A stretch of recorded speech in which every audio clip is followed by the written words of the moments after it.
At 90 years old, I take no medication. I still drive, still rise before the sun, still feel clarity in my thoughts and strength in my limbs. This is not a miracle. It is not luck. It is the result of simple, consistent habits rooted in Buddhist wisdom. Habits that have shaped not only my body but the very fabric of my mind. We live in a world obsessed with shortcuts, supplements, pills, quick fixes. But Buddhism teaches us to look inward, to return to the basics, and to live in harmony with the present moment. Aging, like all things, is a process. It's not something to fight against, but something to understand and move with, like a river that carries you if you stop resisting its flow. These 5 habits I will share with you are not just health routines, they are spiritual disciplines. They're not trendy or complicated. They don't require money, gadgets, or motivation quotes. They require honesty, discipline, stillness, presence, and most importantly, a deep respect for the connection between the body and the mind. You do not need to be 90 to begin these habits. You could be 30, 50, or 70. But if you truly integrate them, not just try them for a week, but live them, they will shift something deep inside you. Your energy will return, your clarity will sharpen, your heart will calm. So let me share with you, not as a guru, but as a man who has walked this path, 5 sacred daily practices that changed my life forever. 1. Wake before the world. Before the sun rises, there is a silence you cannot find at any other time. It is not just the absence of noise, it is the presence of stillness. This is the hour when the veil between the body and the mind is thinnest, when your thoughts have not yet been touched by the world's chaos, and your breath moves like water. This is when I begin my day, every single morning. Waking before the world is not about productivity. It is not about checking off tasks or getting ahead. It is about aligning your life with the rhythm of nature. In Buddhism, we call this Yoniso Manasikara, wise attention. The early morning invites this kind of attention effortlessly. It creates space for you to observe your inner landscape before the noise of the day comes crashing in. For modern men, this habit is essential. Too often, we wake up already in reaction mode.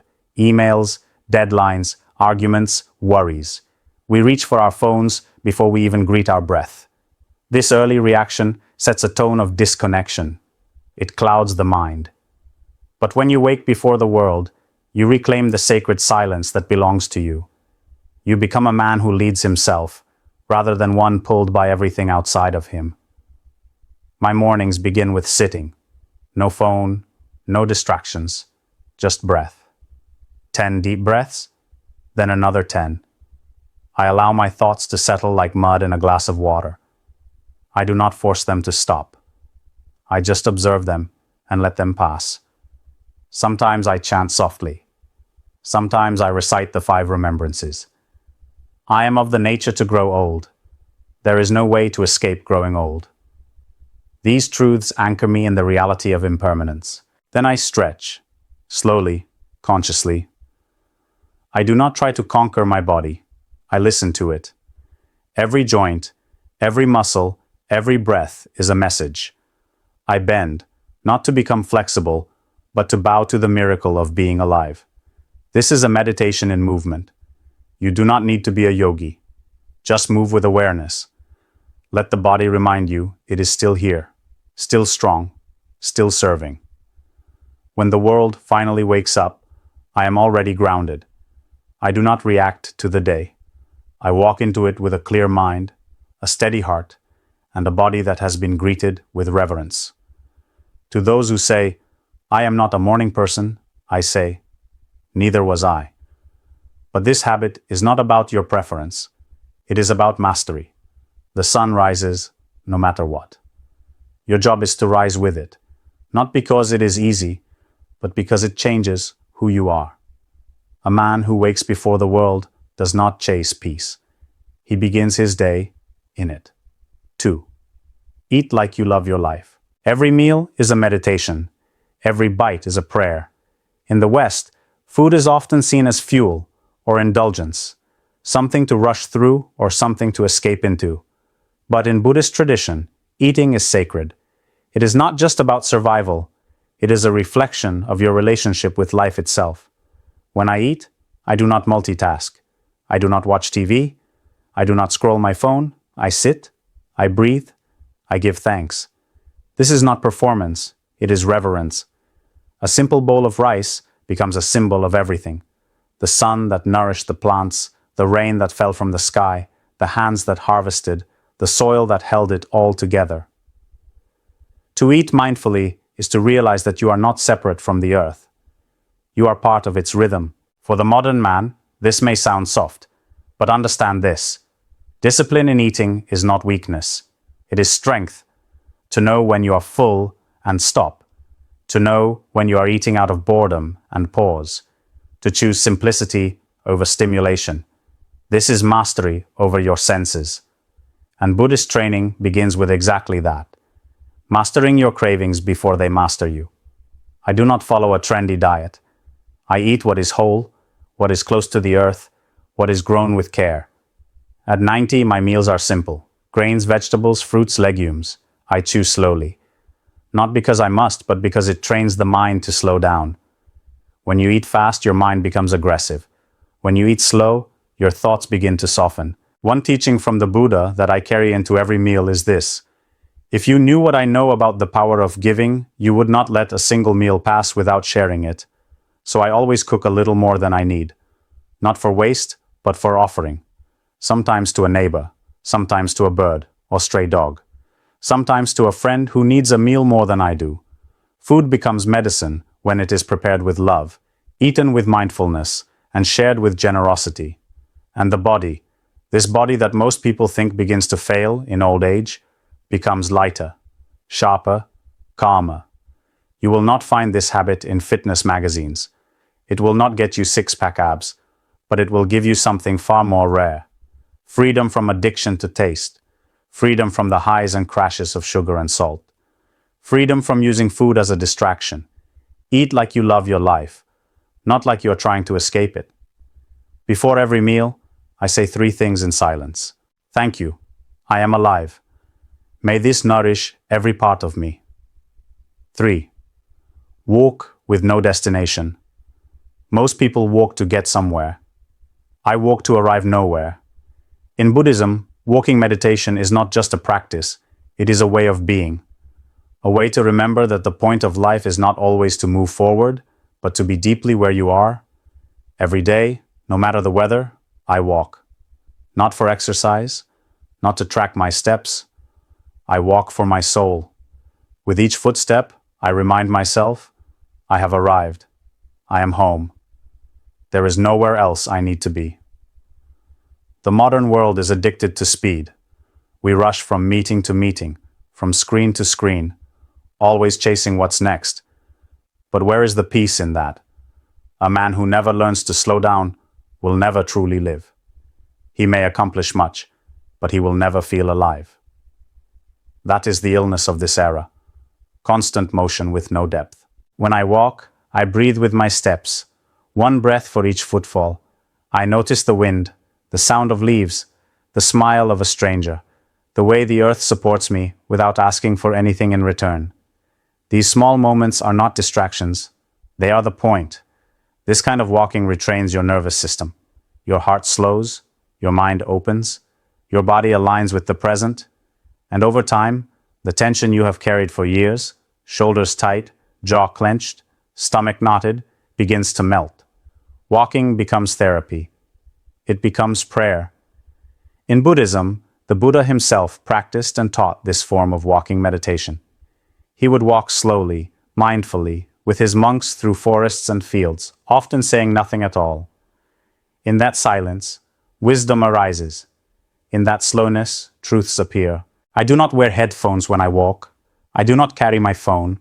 I let myself be with the world, even if just for 15 minutes. If I am sad, I walk with my sadness. If I am joyful, I walk with my joy. But always, I walk with awareness. There is an old Zen saying, when you walk, just walk. That may sound simple, but try it. Try not thinking of the past, not planning your day, not escaping into fantasies. Just walking. you will see how restless your mind has become. But with practice, that restlessness turns to presence. The benefit of this habit is not only spiritual. At 90, I still have strong legs. I still have balance. I still have mobility. But this is not only because I walk. It is because I walk mindfully. I engage my senses. I maintain my posture. I bring full attention to each movement. This keeps the body young and the mind sharp. So if you feel stuck in life, if you feel disconnected, if you feel burned out, walk. But walk slowly. Walk without needing to get somewhere. Let the ground beneath your feet remind you that you are already here. A man who walks without a destination discovers the deepest peace, the joy of simply being. 4. Sit with your pain. Most people run from pain. They distract themselves, numb it, blame others, or try to outwork it. But in Buddhism, we are taught something radical. Do not run from pain. Sit with it. Observe it. Befriend it. Because pain, when understood, is the gateway to freedom. Every morning and every evening, I sit. Not just to relax, but to face what is within me. Even at 90, I still feel sadness. I still feel grief. I have lost friends, outlived family, watched my body change. But I do not resist it. I welcome it like an old teacher. This is what modern men and women often avoid. We live in a culture that says, be happy all the time, fix yourself, stay positive. But this mindset creates more suffering, because when pain inevitably arrives, and it always does, you think something is wrong. You think you are broken, but you are not. You are simply human.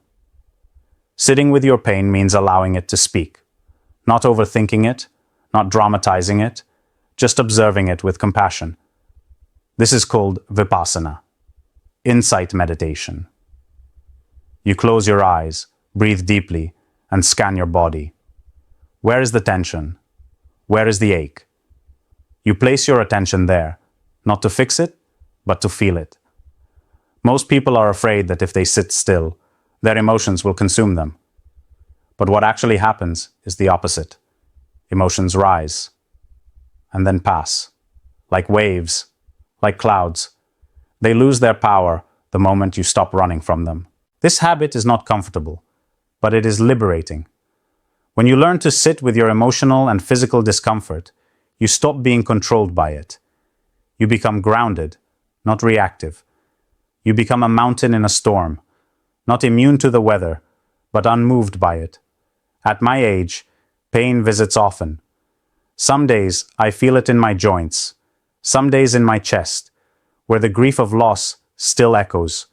But every time I sit with it, I learn something new. Pain softens when it is seen.